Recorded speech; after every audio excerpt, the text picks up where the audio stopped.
The main thing that I guess guides my career decisions is essentially I'm interested in something, so I should try it.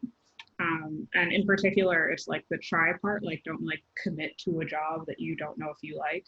And if you have the opportunity to do an internship or get to talk to someone who does that job or, dip your toe in any way, um, it can help you figure out if that's the thing you want to do. And then more importantly for me, it helped me figure out a lot of things that I thought that I was interested in and then I turned out to not be.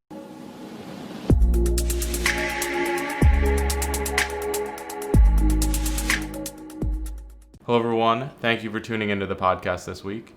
Today's special guest is Jordan Harrod. Jordan is a PhD student in the medical engineering and medical physics dual program at Harvard and MIT. It's the health sciences and technology program. She works at the intersection of non-invasive brain interfaces and deep learning for clinical pain and anesthesia under Dr. Ed Boyden and Dr. Emery Brown. Her YouTube channel focuses on engaging the public on artificial intelligence and algorithms. She received her Bachelor of Science in Biomedical Engineering from Cornell University in 2018, and you can follow her on Twitter at Jordan B. Harrod. It's also under her picture in the whole video. In this conversation, we learn more about Jordan's unique journey into the intersection of machine learning and the human brain. We also discuss the considerations that go into choosing a PhD versus going into industry. I hope that you enjoy the conversation, and I'll hand it off now. Jordan, thank you so much for coming on.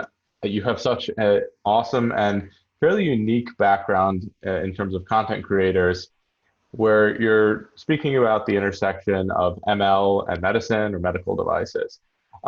If you're new to my audience, Jordan has an awesome YouTube channel where I've learned quite a lot about things like Neuralink and also about the social dilemma. So definitely check out some of those videos after you watch this one. So Jordan, again, thank you for coming on. And I'd love for the people tuning in to be able to learn a little bit more about you and how you first got interested in machine learning and this very, I wouldn't say specific niche, but this very fascinating space that you're focusing on.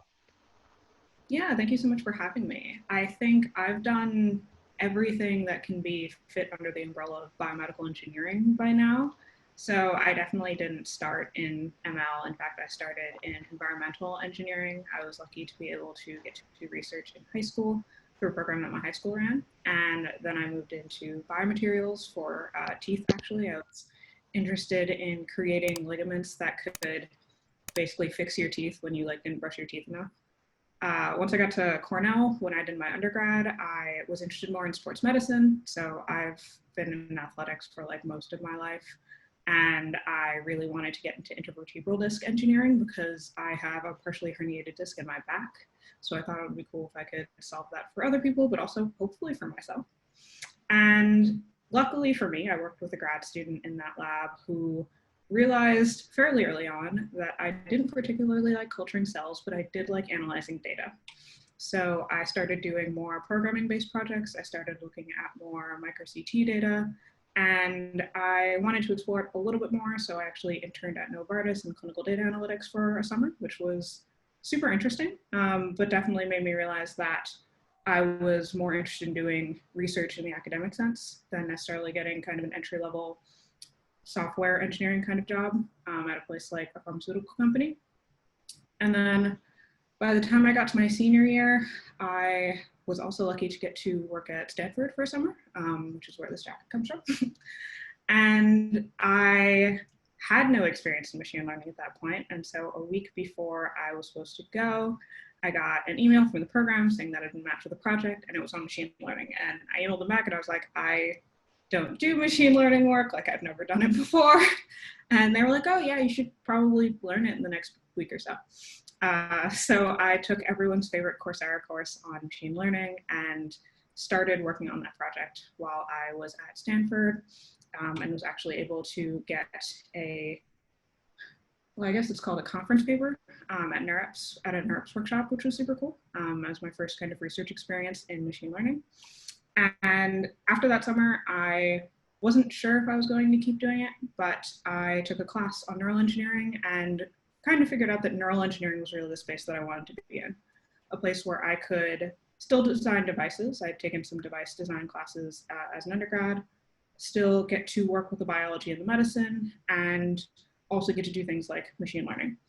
So right now, I'm a third-year PhD student at a program that's co-run by Harvard and MIT. It's called Health Sciences Technology, and I'm really interested in both designing machine learning models that can be useful for healthcare, but also in designing non-invasive brain stimulation systems. In general, my interests are ideally things that can be realized in the fairly short term. So not stuff that we're going to have to wait another like 30 or 40 years in order to be able to try and use and help real people with.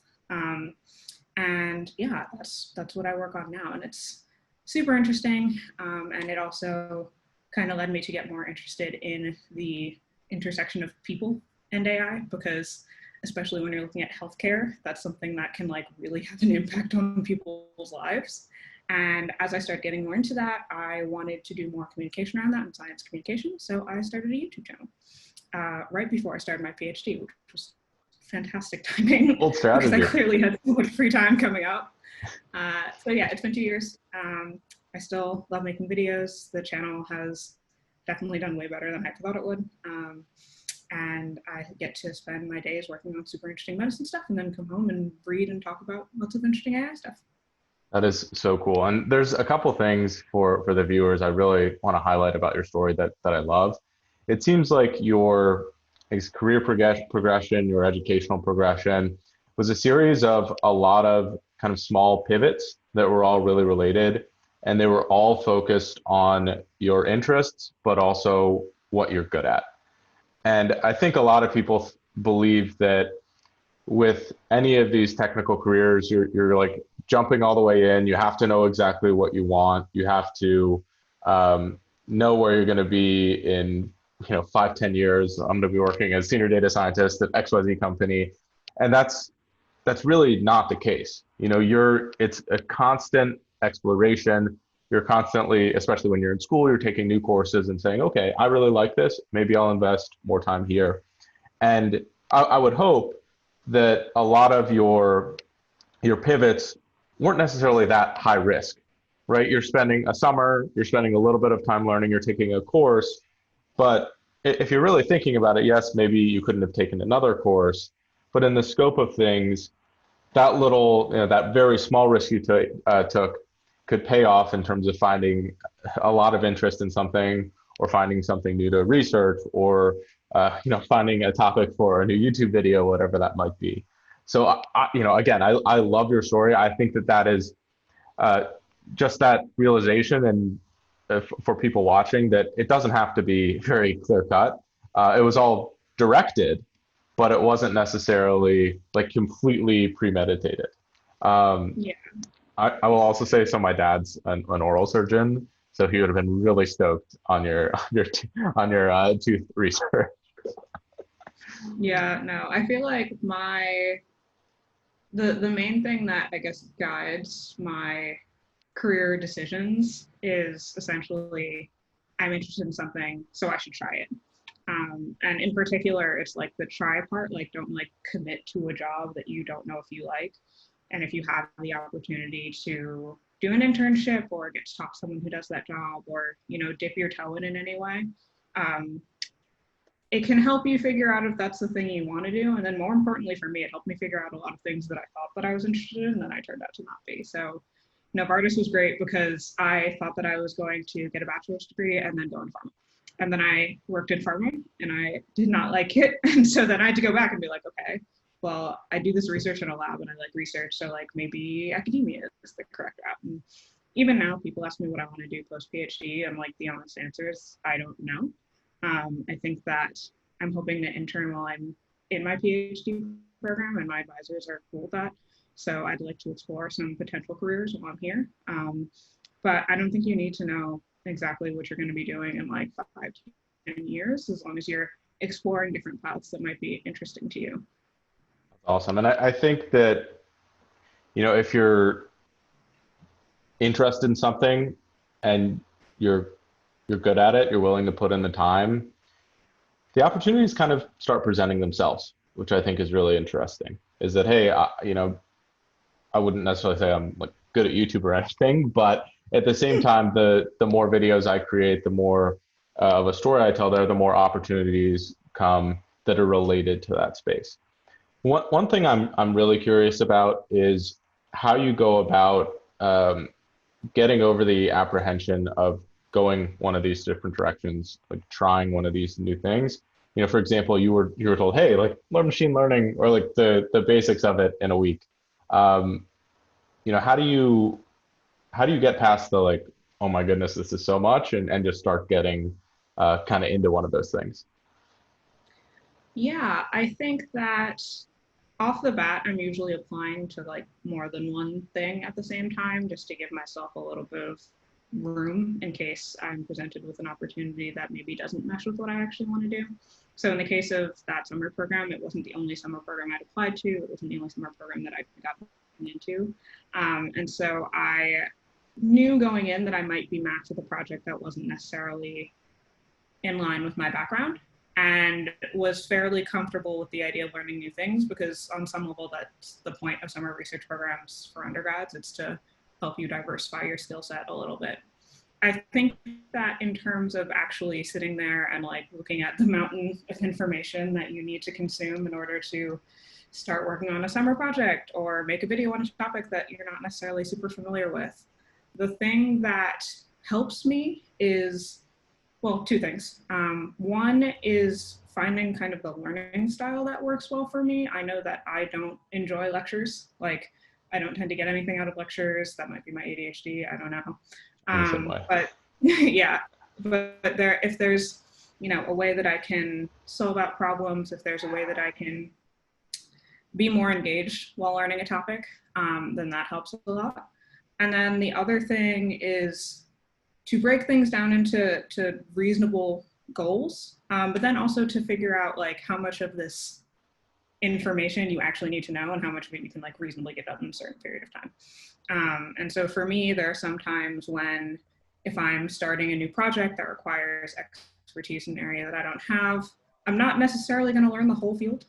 This was actually one of the things that I had to be very mindful of when I started working in the lab that I'm in now and the two labs that I'm in now, because I didn't have a neuroscience background when I got to my PhD, and now I work in two neuro labs. And neuroscience is a huge field. Like there's a lot of stuff we know about the brain, and there's even more stuff that we don't know about the brain. And I think initially I came in and was like, I have to do, actually the textbook is on my coffee table, They'll Taste the Human Brain. It's a book about the entire human brain and how it works. And I think that my initial approach was like, okay, chapter one. And then I realized that it would probably make a lot more sense to find the papers that were relevant to what I was doing in that immediate moment and supplement my education along the way by actually, going maybe chapter by chapter through that book or looking at tangentially relevant papers that weren't necessarily in my area, but could help me put my project in the context of the wider field, the brain itself, stuff like that. So I think that those are probably the two big things for me, where I'll kind of de-risk any sort of pivot or large task that I have to accomplish by presenting myself with different options in the event that, the initial offer doesn't necessarily make sense for me. But I'll also definitely focus on like, okay, what do I need to know this week? Let's learn that. And then the rest of it, we can start looking at maybe next week.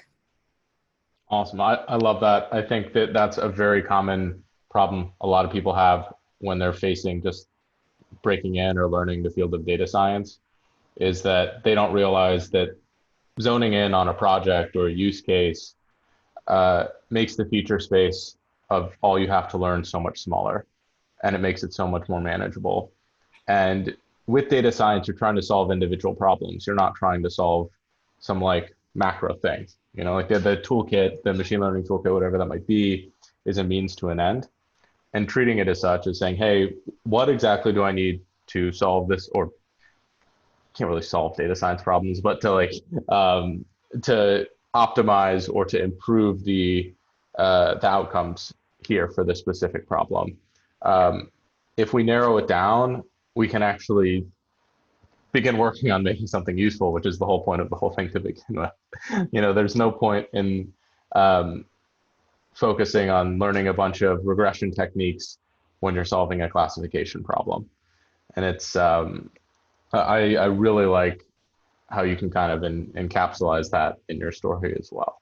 Yeah, I mean, I think that industry internships were actually the thing that really helped me with that, because working at Novartis, I had like a different data set on my desk every week for a different drug or project or whatever that was happening. And initially, I always wanted to learn everything about the project, like why are we making this drug? What's the mechanism behind this disease? All this kind of stuff. And then I very quickly realized that it's like, okay, this doesn't make any sense. Like, I'm gonna have this data set for like 5 days. These are the results I need to get out of it, and so all I need to understand is enough to do that. And as a PhD student, then I get to also do stuff like that, but then take the step back and say, okay, like, but what is the mechanism behind this disease? Like, how can that help me inform this kind of thing? How can that maybe lead to other projects? Which is why I have like 6 projects for my PhD work right now. But I definitely think that working in industry, even as a PhD student who may or may not end up going into academia, was extremely valuable from the like data science and machine learning perspective for me. Awesome. And so the last couple seconds here, you've really kind of honed in on your PhD and your research. A lot of people ask me quite a bit if they should go get advanced degrees, if they should pursue a PhD related to ML, data science, whatever that might be. I think you probably have a pretty good perspective on uh, who or why like a PhD would who a PhD would make sense for, and why that would be the case. Can you go a little bit into that and say, okay, maybe if you're in this situation, a PhD would probably make more sense rather than if you're just trying to go straight into data science or whatever that might be. Yeah, so I guess the like decision tree starts with like, do you want to become a faculty member or not? If you do, you need a PhD. If you don't, then let's talk about it. I think that, so personally, I'm leaning towards industry. And the reason why I'm getting a PhD is partially because, having worked in pharma, the types of job responsibilities that I was interested in seem to be mostly held by people with PhDs. And so even going in industry, it just seemed like that was the correct path to follow, because 90% of the people who ran different projects in my groups and in the groups that I worked with were PhDs. This isn't to say that you need a PhD in order to do that, but it seemed that having a PhD would make that a bit easier. I think that most people don't really need PhDs, because the other end of it is that you really have to enjoy doing research. And I think that if you truly do not enjoy doing research, then you probably shouldn't. It's 5 to 6 years of making a lot less money than you could somewhere else, in a job that has very ill-defined hours, and how much you enjoy it will often depend on your advisor. And it's not necessarily going to help you get further in your career journey than just starting at an entry-level position and kind of working your way up the ladder. So I would definitely say, if you want to become a faculty member, you're going to need a PhD. But I would look at the kinds of jobs you want and see if those people have PhDs. Because if they don't, then maybe you don't need one. If you really like research, then maybe you get one because you like research, and then you go do that job anyway.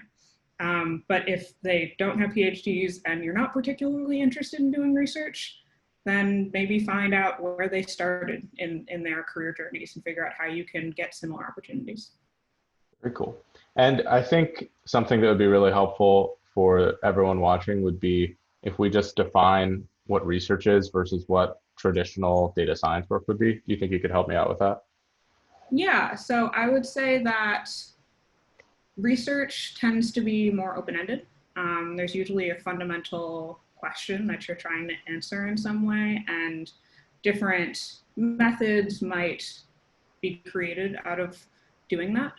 But the end goal is to understand some system better. And so, or, develop new theories about how certain things work, create new mathematical theories, things like that.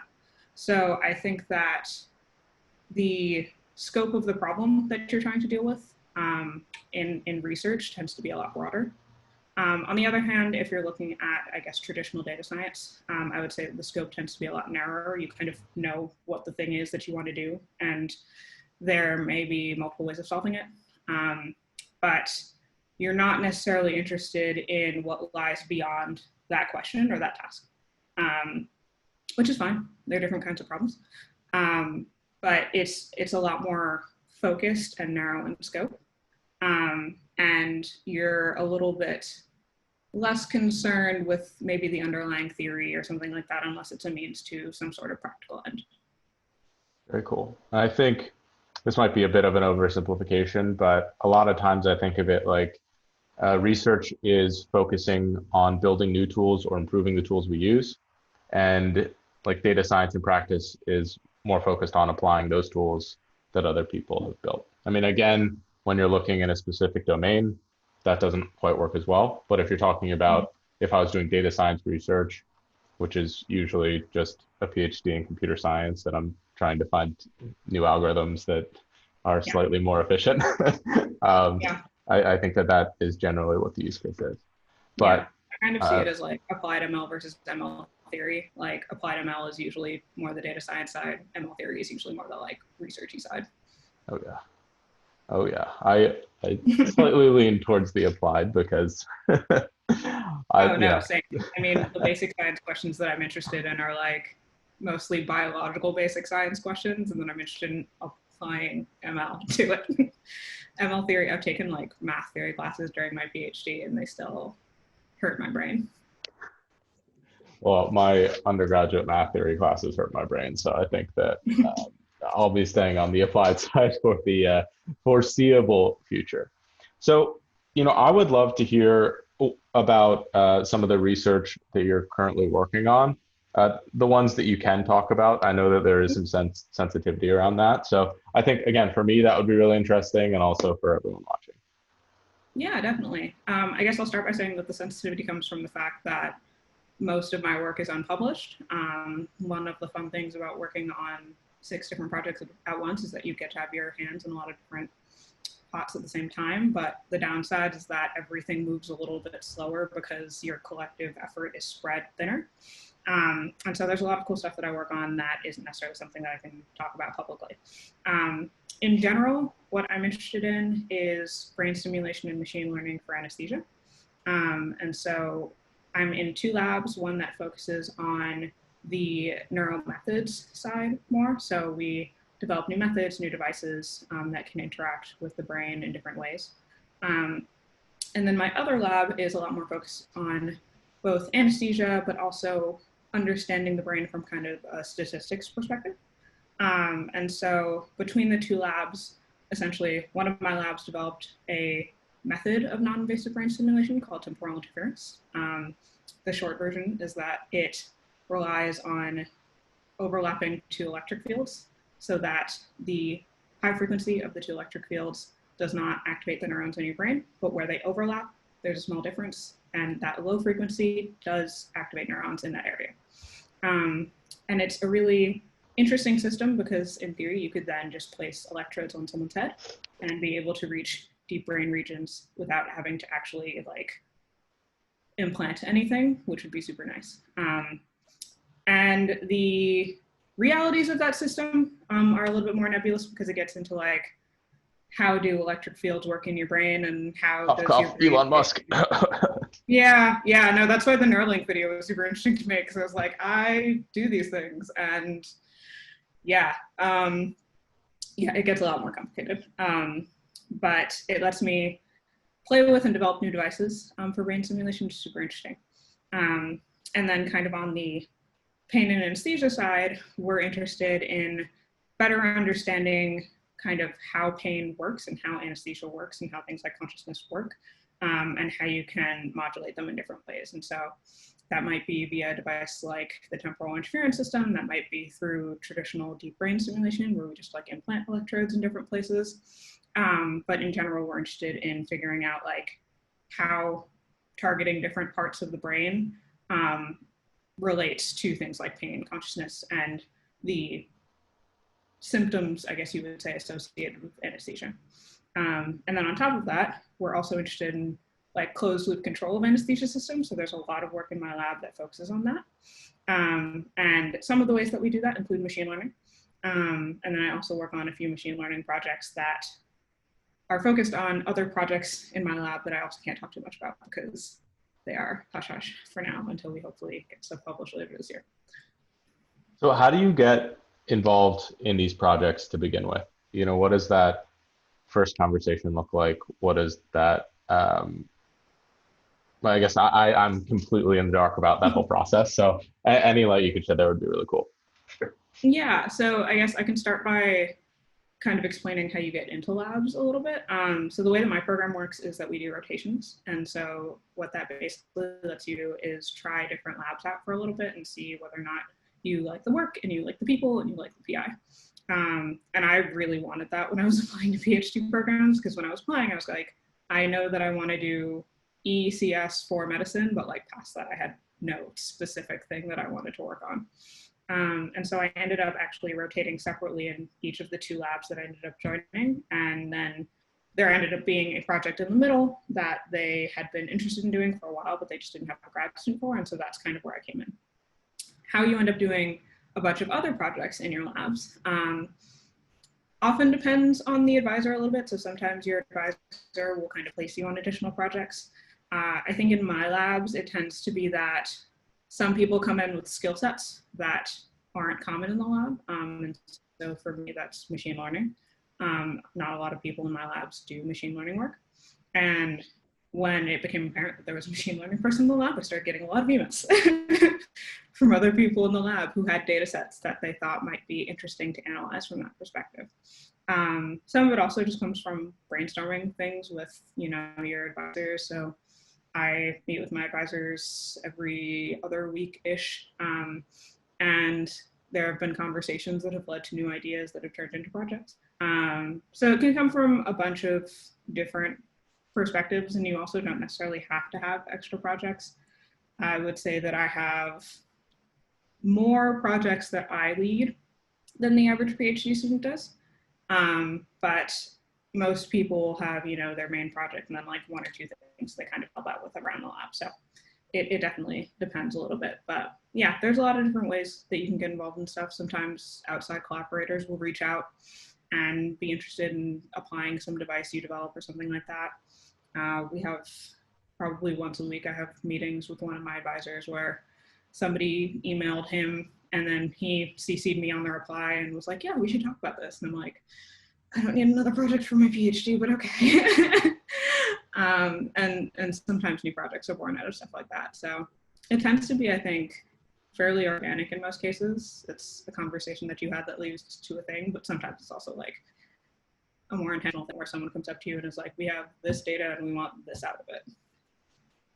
Awesome. Well, something that I really preach very hard on my channel is for people to do individual projects. It's one of the best ways to get and share them. It's one of the best ways to get recognition in the field, kind of create a portfolio, create a track record. And a lot of people don't realize that one of the best ways to have a really impressive project is to work with other people. I mean, there's a parallel. It's not going to be the same working in a research lab, but the idea that someone else is working on something and you can come in and provide value, like you're doing with the machine learning skill set, that they might either not want to do or they might not understand that well. If someone came in and let's say I was working on a project with financial data and someone came in and they're like, hey, Ken, I know you understand the machine learning stuff pretty well, but I can help you collect some data. I can help you with some of the miscellaneous stuff. I can make a pipeline out of this if that's not one of your strengths. I would welcome them into my projects. And, no one is going to be looking when they're actually evaluating their project and saying, oh, this guy didn't do it himself or herself. That's a ding on them.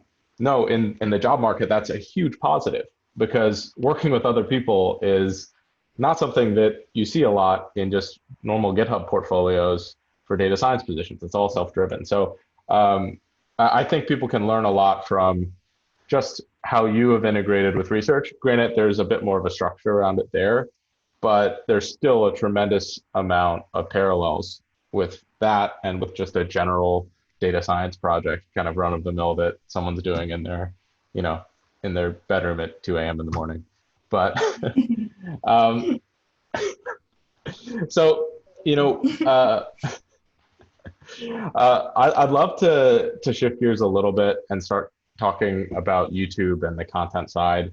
You know, you'd mentioned how you got into it. You started right before you started your PhD, and I'm interested in one, how you've used YouTube historically, and just maybe a little bit more depth into kind of your YouTube journey, the things that you'd like to be talking about, and maybe even where you see that going in the future. Yeah, so I feel like I've been on YouTube like forever, at least as a user. I've been watching YouTube videos for as long as I can remember YouTube being a thing. And for me, getting onto YouTube, so this is actually technically my second channel. My first channel, if anyone can find it, I will be very impressed because I think I nuked all of the videos. It wasn't an educational channel, it was like very lifestyle-y. And essentially what happened was that I had been doing science communication for a really long time through other forms. So I was doing a lot more classroom work, I was doing a lot more writing. And I was interested in just trying a new platform. I thought that Classroom was interesting from an engagement perspective because you got that real-time feedback and you got to kind of improve as you go.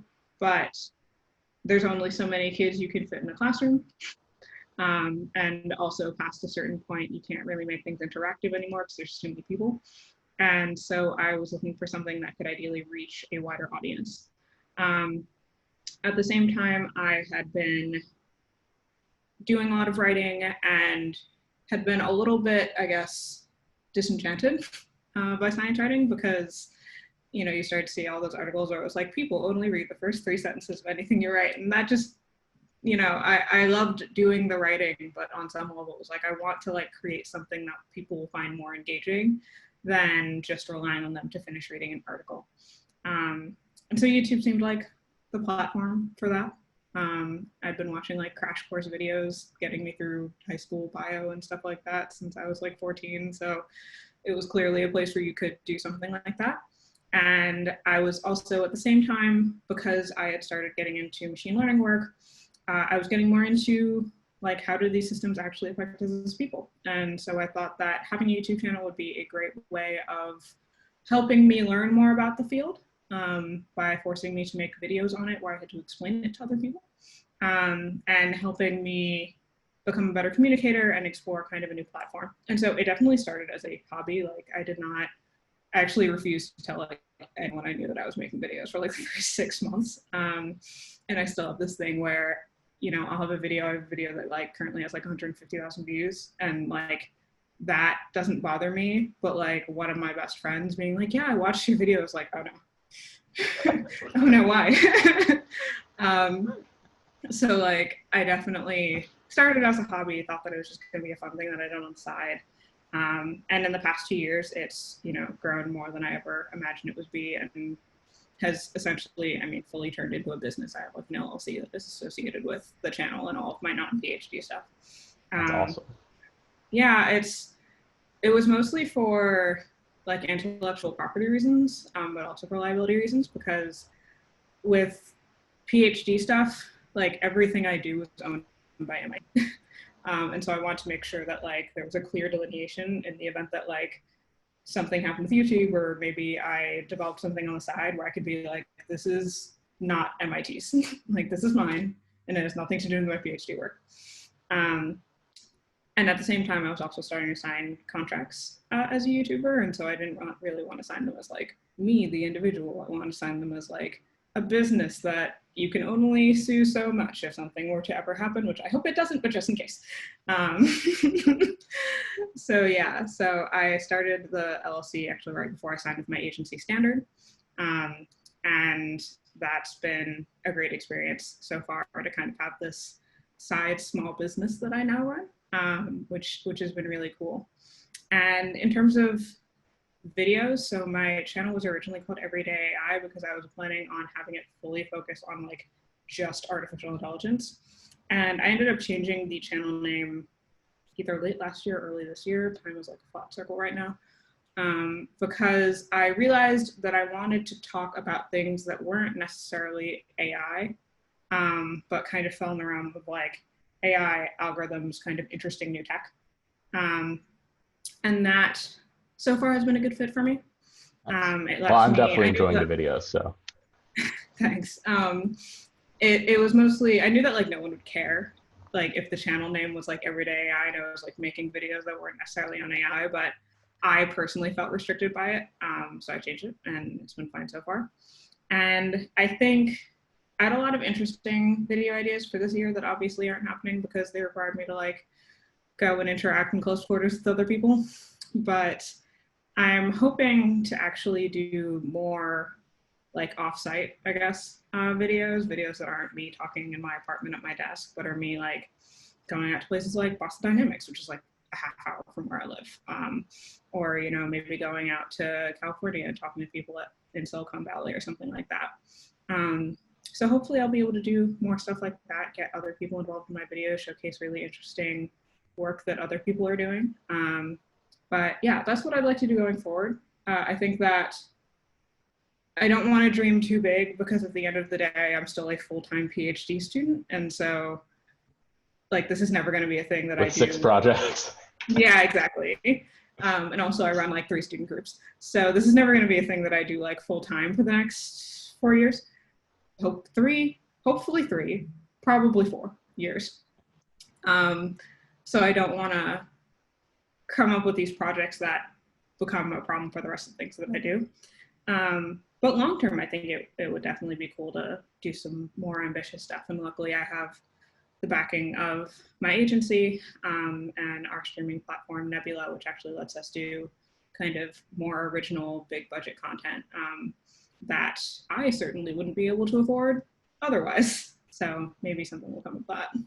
So I think you kind of brought it up is that you have your hands in a lot of things, and I would imagine you're staying pretty busy. How do you stay organized? How do you stay kind of productive, motivated, all those things with so much going on?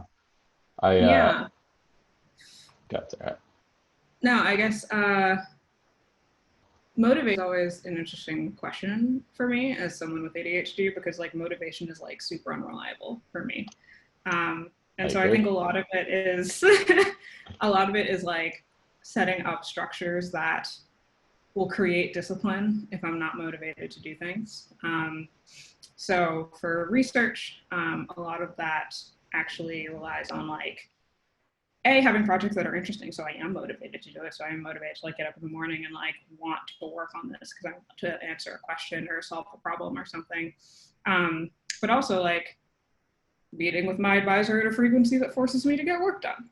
Like I actually used to meet with my advisors less frequently, and I asked them to have more frequent meetings because I could tell that, you know, if we had meetings every 3 weeks, I would spend like 2 weeks procrastinating work, and then like the week before would be like burning myself out trying to catch up on all the things that I should have been doing 2 weeks earlier.